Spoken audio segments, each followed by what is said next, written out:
Halo para peserta West Straight Line Quilting, jumpa lagi dengan saya Lisa Tiani. Kali ini saya ingin mengajak teman-teman untuk menguasai quilting garis lurus atau straight line quilting, sehingga diharapkan nanti teman-teman bisa menghias quilt kalian dengan aneka desain yang menarik seperti ini ya. Nah, di WS kita kali ini saya akan mengajak teman-teman untuk membuat aneka desain sederhana seperti ini. Ini, ini, ini,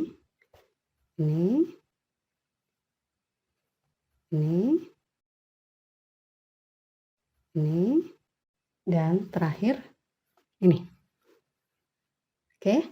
Nah, sebelum kita masuk ke cara mengequilt, kita ketahui dulu alat dan bahan yang dibutuhkan.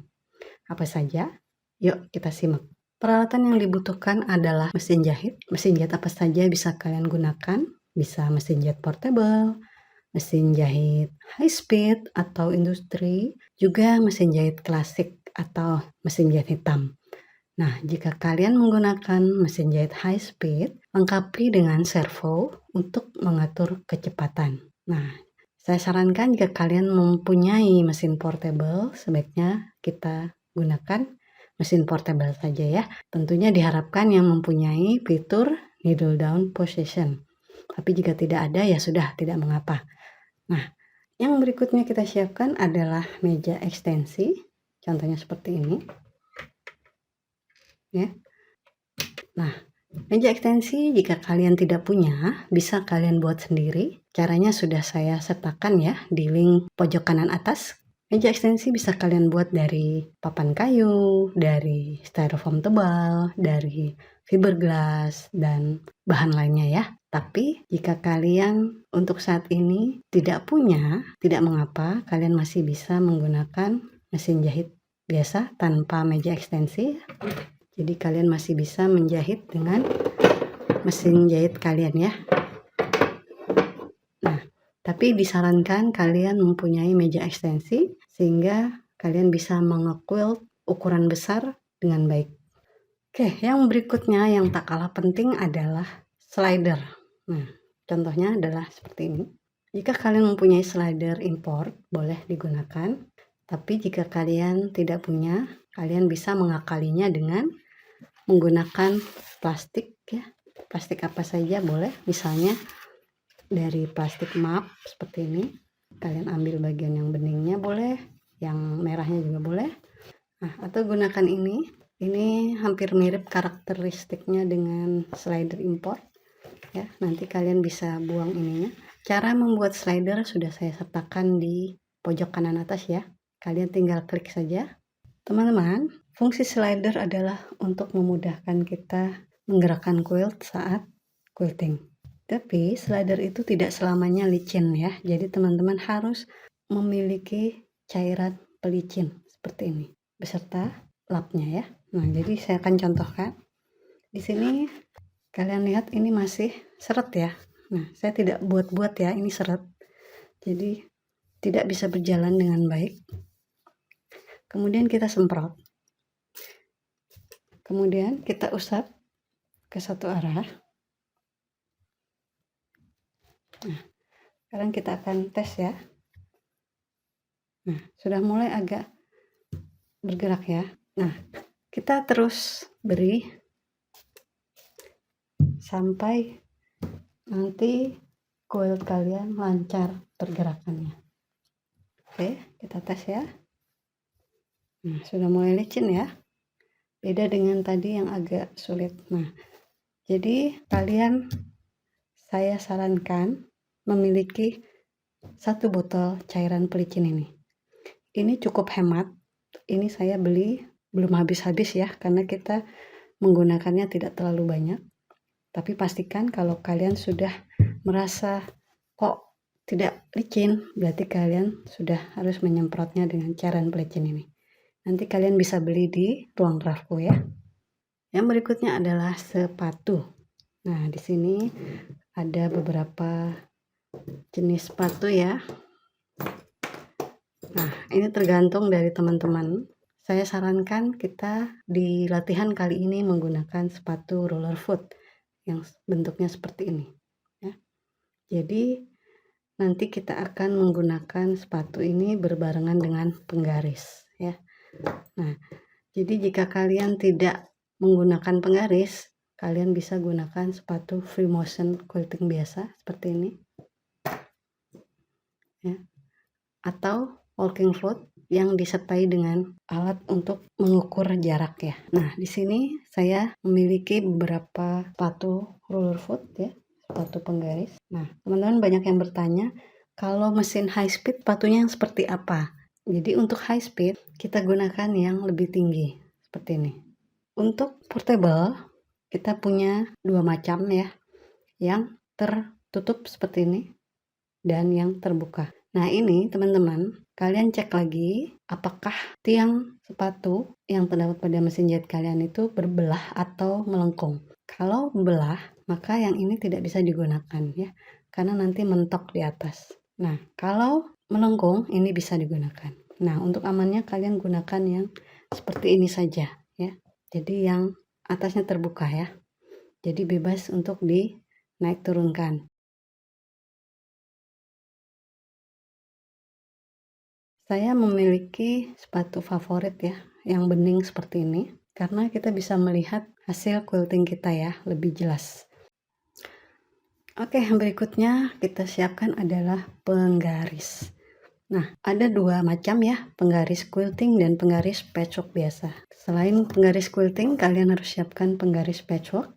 Nanti gunanya kita untuk membuat garis di quilt ya. Jadi sebelum kita mengequilt, nanti kita akan buat garis-garis terlebih dahulu menggunakan penggaris patchwork ya. Yang penting adalah penggaris quilting ya, seperti ini atau seperti ini. Nah, selain penggaris ini, kalian juga bisa membuat garis dengan penggaris ini ya. Ini sudah ada ukurannya ya. Jadi misalnya setengah inch, kalian bisa garis ya. Kemudian kalau kalian mau membuat garis dengan jarak tertentu, bisa kalian beri tanda terlebih dahulu. Oke, nah itu dia tadi ya. Jadi kalian harus siapkan penggaris quilting ya. Saya sarankan berinvestasi saja di satu penggaris ini ya. Ini jajanan awet ya, tidak mudah rusak ya. Kita lanjut ke alat berikutnya, yaitu friction pen ya. Jadi gunanya untuk menggambar. Nah, jadi kita tadi ingin membuat garis ya, misalnya garis diagonal, kalian bisa gunakan friction pen ini ya.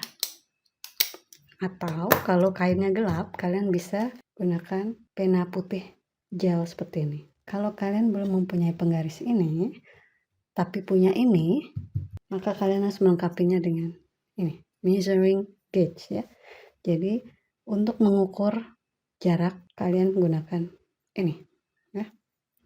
Misalnya setengah inch, kalian geser dan letakkan di tepi jahitan ya, sini seperti ini. Nah, jika tidak punya ini, gimana? Kalian bisa gunakan penggaris kampuh ini ya. Nah, caranya gimana? Seperti tadi, misalnya kita ingin mengukur jarak setengah inch ya, kalian bisa letakkan seperti ini. Atau mau 1/4 inch, kalian letakkan seperti ini. Jadi ini garis yang di tengah kalian letakkan di tepi jahitan. Nah, kemudian geser. Nah, seperti itu ya. Jadi ini sangat penting ya, penggaris ini sebagai alternatif kalau kalian tidak punya ini ya. Jadi ini kedua alat ini sebagai alternatif kalau kalian belum punya ini. Paham ya? Nah, daripada kalian repot, mending kalian punya satu penggaris ini saja ya, yang ada kakinya, garis-garisnya banyak. Oke, tapi ada satu hal lagi, kalau kalian mempunyai penggaris ini, supaya garis-garisnya tetap terjaga, jangan diletakkan di tempat yang kasar ya teman-teman ya. Jadi letakkan di tempat, di kotak khusus ya, atau di alas yang halus ya, jangan sampai kalian meletakkan sembarangan, mungkin sehingga menyebabkan gesekan. Nanti dikhawatirkan garis-garisnya akan hilang ya. Tapi ini cukup awet sih, asal penggunaan kalian benar ya. Sekarang kita lanjut ke peralatan lainnya untuk menggambar. Nah, jadi sebelum kita mengequilt, kita harus mengetahui alur-alur jahitan. Contohnya seperti ini. Jadi misalnya sini dulu, kemudian ke atas, dan seterusnya ya. Nah, jadi kalian harus coret-coret dulu di papan, boleh, atau di kertas dengan pensil boleh, atau di media lain ya. Nah, kalau kita punya papan tulis itu akan lebih menghemat waktu dibandingkan dengan kertas ya. Nah, kemudian yang tak kalah penting adalah obeng. Jadi saat kita memasang sepatu ya, kalian butuh obeng untuk mengencangkan sepatu. Jangan sampai nanti kalian di tengah jalan copot sepatunya ya. Obeng segitiga ini juga penting untuk kita membuka plat feedlock ya. Jadi plat yang di bagian bawah. Karena apa? Kita butuh untuk membersihkan area di bawah plat. Nah, ini bisa untuk membuka platnya ya.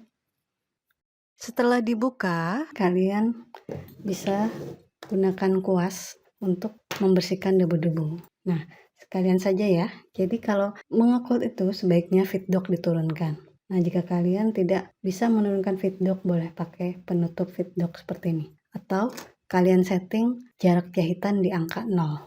Oke, yang berikutnya pendedel. Nah, teman-teman pasti paham ya kegunaannya. Gunting benang ya. Jarum.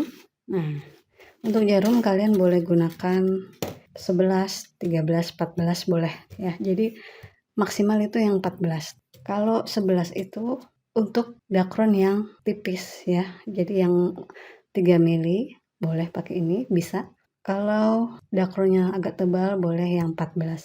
Nanti kalian tes sendiri aja mana yang menurut kalian lebih bagus ya, nyamannya di mana. Kalau 14 bisa untuk dakron 3 mili dan yang lebih tebal dari itu bisa. Hanya saja lubang-lubangnya akan lebih besar dibandingkan yang nomor 11. Jadi akan meninggalkan lubang-lubang di kain itu lebih besar yang 14. Tapi 14 lebih kuat ya dibandingkan yang 11. Nah, ini juga saya pakai juga 13 dan ini semua baik-baik saja kok, aman aja ya. Nah, ini adalah jarum self threading. Nah, ini bagian atasnya itu terbuka, jadi nanti kalian bisa langsung memasukkan benang tanpa dari lubang ya, jadi langsung dari atas. Kan saya contohkan ya. Jadi kalau kita pakai jarum self threading ini, kalian cukup memasukkan seperti ini. Nah, ini gunanya nanti untuk menyembunyikan benang. Itu akan saya bahas di akhir workshop ya. Oke, sekarang kita lanjut ke benang ya. Benang yang digunakan bisa apa saja ya. Kalian gak usah khawatir harus benang yang impor. Benang lokal pun bisa ya, seperti Astra dan Extra. Nah, ini harganya berbeda, lebih mahal sedikit dibanding yang Extra, tapi Extra juga bagus kok ya. Nah, kalau kalian ingin benang yang warna-warni boleh pakai ini. Nanti hasilnya akan dramatis ya. Ini namanya benang variegated atau benang sembur ya. Kalian bisa pesan di ruang craftku. Jangan lupa siapkan juga bobin yang banyak ya, yang pasti sudah diisi dengan benang yang warnanya sudah kalian rencanakan. Sarung tangan. Untuk latihan quilt kecil tidak perlu pakai, nggak apa-apa. Tapi kalau nanti kalian mengequilt ukuran besar, kalian wajib menggunakan sarung tangan supaya kalian bisa meraih quilt dengan baik ya. Jadi kalau kalian mengequilt ukuran besar, tangan kita akan licin. Ya, beda dengan kalau kita pakai sarung tangan, nanti akan mudah untuk menggerakkan quilt. Oke, nah ini sarung tangan motor, pastikan ada bintil-bintil di permukaan telapak tangannya ya, seperti ini. Ini juga boleh, terserah kalian saja. Tapi untuk di latihan yang sekarang tidak pakai sarung tangan, tidak mengapa. Oke, kita akan bahas ke bahan ya. Nah, kita gunakan kain katun. Diutamakan yang polos ya teman-teman, sehingga kita bisa melihat jahitan. Juga bisa mengoreksi mana yang harus diperbaiki. Ditambah lagi, nanti kita akan ada garis-garis ya. Nah, seperti ini contohnya, garis-garis. Kalau motif kalian terlalu ramai, dikhawatirkan nanti akan merepotkan ya. Jadi untuk awal, karena kita baru belajar, kalian gunakan katun polos ya. Kita siapkan juga dakron, minimal yang 3 mm seperti ini. Nah, ini caranya kalian bisa lihat di video basting. Berarti kalian harus menyiapkan peniti basting. Okay? Untuk basting, kita siapkan juga alas cutting mat ya, karena kita nanti akan menggunakan peniti ya, sehingga alas cutting mat ini mencegah merusak meja ya saat kita menyematkan peniti di quilt. Nah, ini alat juga yang berguna ya. Nanti jika kalian menggunakan sarung tangan, misalnya sarung tangan tertutup ya, seperti ini, maka kalian butuh pinset untuk mengambil benang ya, atau boleh pakai pendedel boleh ya. Jadi gunanya untuk mengambil benang bawah ya ke atas jika kita menggunakan sarung tangan yang tertutup. Nah, kalau ini adalah jarum rajut, gunanya untuk mengambil benang juga, bersamaan nanti pemakaiannya dengan jarum mata nenek ini ya. Nanti akan dibahas di video yang akan datang. Siapkan juga lampu untuk menerangi saat kalian quilting, karena kita harus melihat jahitan dengan baik. Juga garis-garis pada penggaris. Dan terakhir, kalian harus siapkan obat gosok ya. Oke deh, itu aja dulu peralatannya. Yang terpenting adalah penggaris, sepatu ya, dan mesin jahit. Oke, yuk kita lengkapi.